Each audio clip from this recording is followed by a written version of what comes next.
Hello मेरे प्यारे fans, मैं लेकर आया हूँ एक न्यू स्टोरी वीडियो जिसका नाम है mister become king of the universe season 1 का एपिसोड 15। आपने प्रीवियस एपिसोड को नहीं देखा तो जाकर देखिए, तब ये पार्ट समझ आएगा।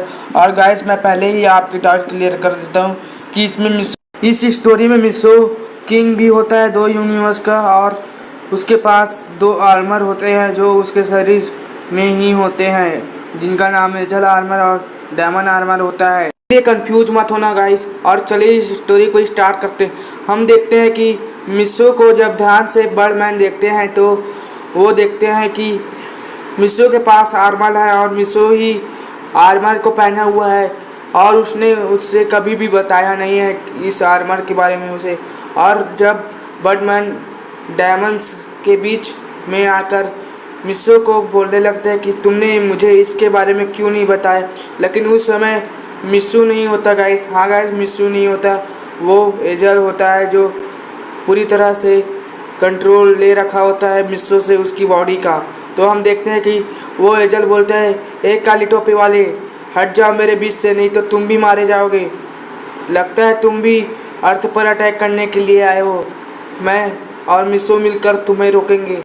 यानी कि मैं और मेरा होस्ट मिस्सू आपको इस धरती पर अटैक करने से रोकेंगे। और हम देखते हैं कि बर्डमैन रिप्लाई देते हुए कहते हैं कि मैं कोई अटैक करने वाला नहीं हूँ, मैं मिस्सू का दोस्त हूँ और मिस्सू को मैंने ही परमानेंट बनाया है। तुम मिस्सू से पूछ सकते हो, और जो आर्मर होता है वो मित्सुओं से बात कर सकता था माइंड टू माइंड।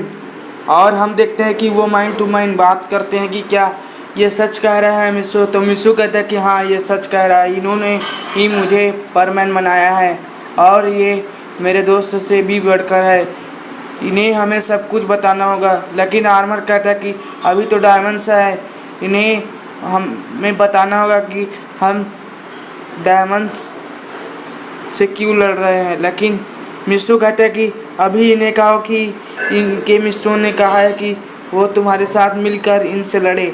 और जो आर्मर होता है वो अब बर्डमैन से कहते हैं कि तुम सच कह रहे हो, और वो सारी बातें बताता है मिस्सू का। और मिस्सू की बातें सुनकर कहते कि ठीक है, मैं तुम्हारा साथ दूंगा इसमें। और वो भी उन डायमंड्स के साथ लड़ने लग जाते हैं। और हम देखते हैं कि वो डायमंड्स थोड़े से होते हैं, इसलिए वो डायमंड्स पूरी तरह से ख़त्म हो चुके होते हैं। अब मिस्सू होता है वो अपना शरीर का कंट्रोल ले लेता है और कहता है कि देखो बर्डमैन, मैं इसके बारे में आपको बाद में बताऊंगा। और तभी बर्डमैन कहते हैं कि नहीं, मुझे अभी पता करना है कि तुम्हें ये कैसे मिली, एंजल आर्मर तुम्हें कैसे मिले मिस्सू, और ये डायमंड्स अर्थ पर क्यों अटैक कर रहे थे, तुम इनसे क्यों लड़ रहे थे।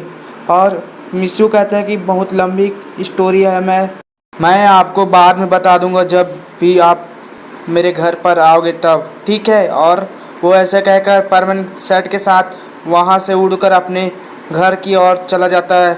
सीन कट होता है और घर के सीन दिखाया जाता है। वो परमानेंट सेट उतारता है और अपने बेड में लेट जाता है, क्योंकि उस समय उसका रोबोट कुछ सामान लेने के लिए मार्केट गया होता है। तभी कुछ देर बाद उसका रोबोट आ जाता है और रोबोट को कहता है कि अब तुम परमानेंट बनो और जाओ मिचिको के हाथ का कुकीज़ खाने के लिए। इसके बाद मैं कभी भी उसके पास नहीं जाऊंगा परमानेंट बन के, ना ही मिस्सू बन के, ऐसा कहता है। तो उसका रोबोट कहता है कि ठीक है, मैं ही चला जाता हूँ, और वो मिचिको के घर चला जाता है।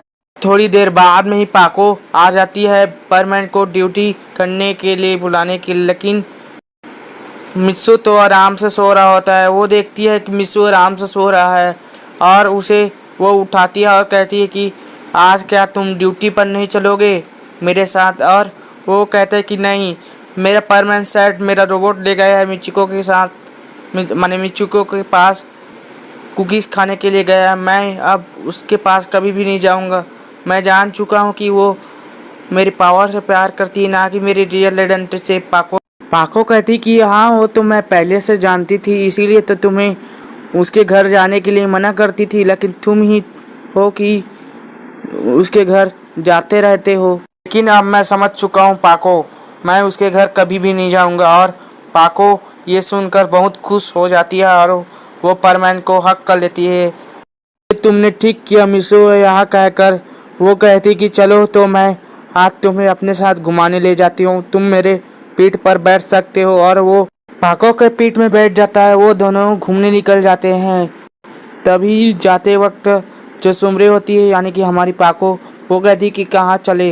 वो कहता है कि ठीक है, तो हम जहाँ पर ड्यूटी करने के बाद जाते हैं वही नदी के पास चलो। और वो दोनों नदी के पास चले जाते हैं और हमने दिखाया जाता है मिचिको के घर का सीन, जहाँ पर हमारा परमैन बना हुआ रोबोट मन में सोच रहा होता है कि ये मिचिको मुझे कब जाने देगी।